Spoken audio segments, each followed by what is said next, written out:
Assalamualaikum warahmatullahi wabarakatuh. Perkenalkan, nama saya Afwah Nur Maulidah. Dan perkenalkan, nama saya Muhammad Harun Ar-Rasyid. Baiklah, pada kesempatan kali ini kami akan sedikit menjelaskan tentang metode Al-Barqi.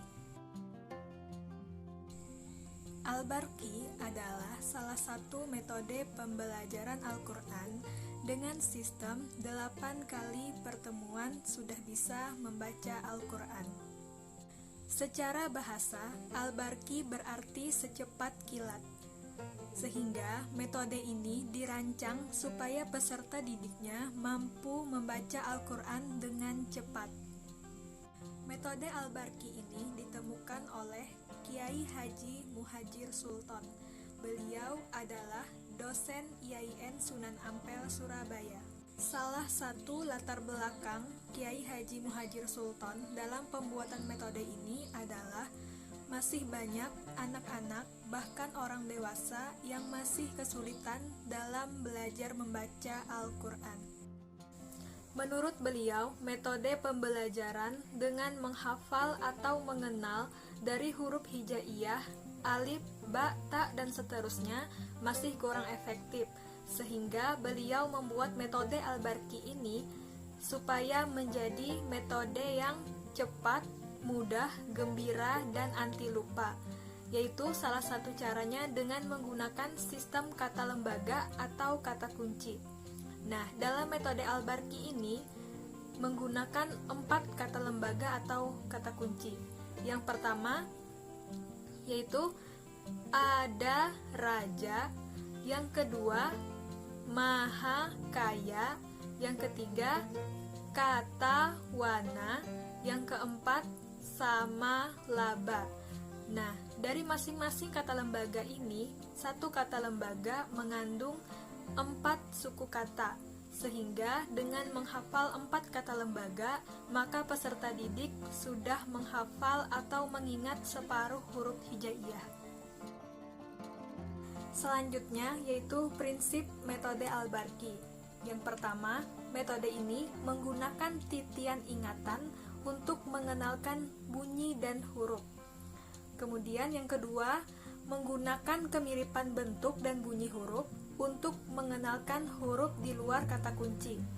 Nah, yang ketiga, mengenalkan huruf sambung serta mengenalkan tanda fathah, kasroh, dhammah, tanwin, panjang pendek, dan tajwid.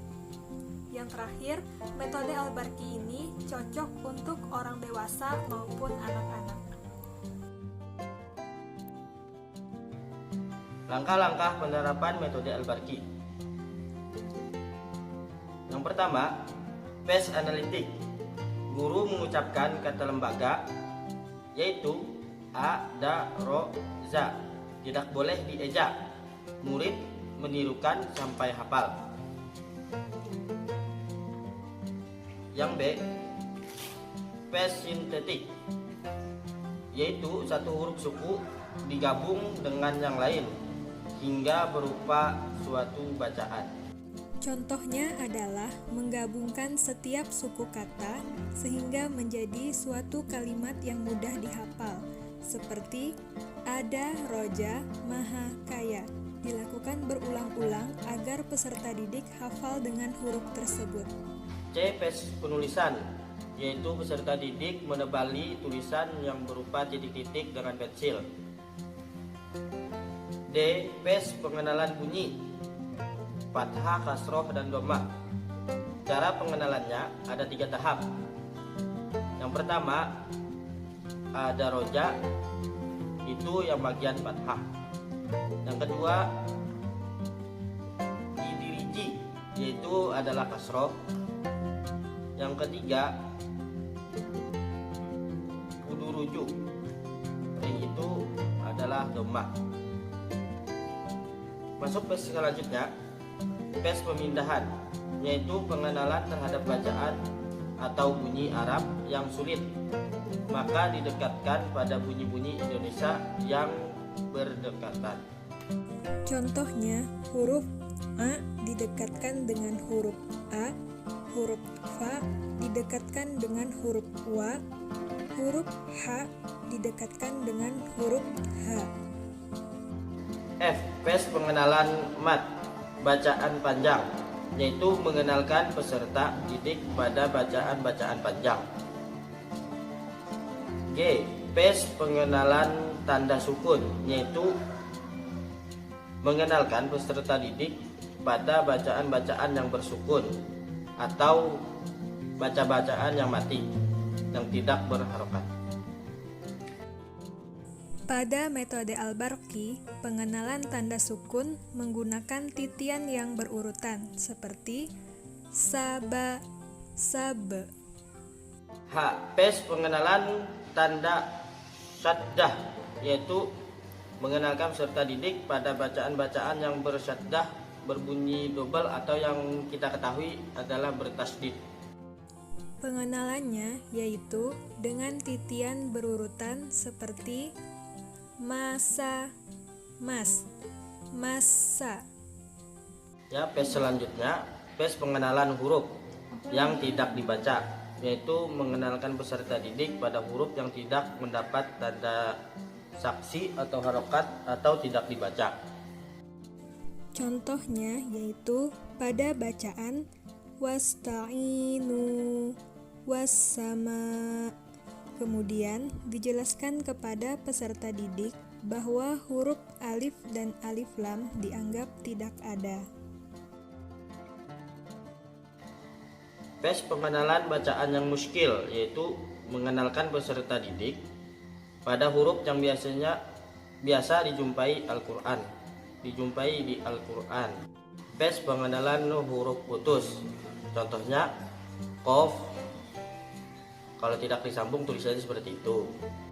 Selanjutnya phase pengenalan tanda waqaf, yaitu mengenalkan peserta didik pada tanda-tanda baca seperti yang sering ditemui di Al-Quran. Masuki penjelasan yang selanjutnya, kelebihan dan kekurangan metode Al-Barqi. Kita memasuki kelebihannya dulu. Kelebihan metode Al-Barqi: 1. Menggunakan sistem 8 jam. Artinya hanya dengan waktu 8 jam murid dapat membaca dan menulis huruf Al-Quran. 2. Praktis untuk segala umur.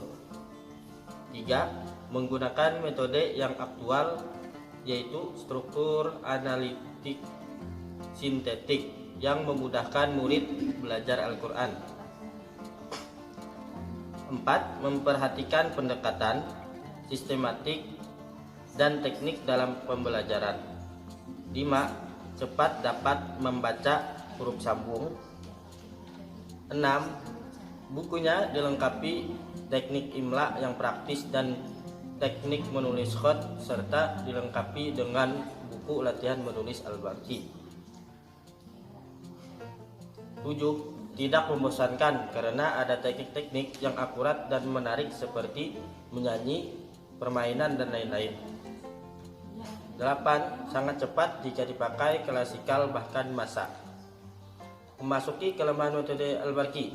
Meskipun disebut metode 8 jam, namun bagi anak-anak sebaiknya tidak menggunakan patokan waktu dalam belajar. Sesuaikan saja dengan daya tahan mereka. Ya, sekian dari kelompok 4. Mohon maaf atas segala kekurangan. Wassalamualaikum warahmatullahi wabarakatuh.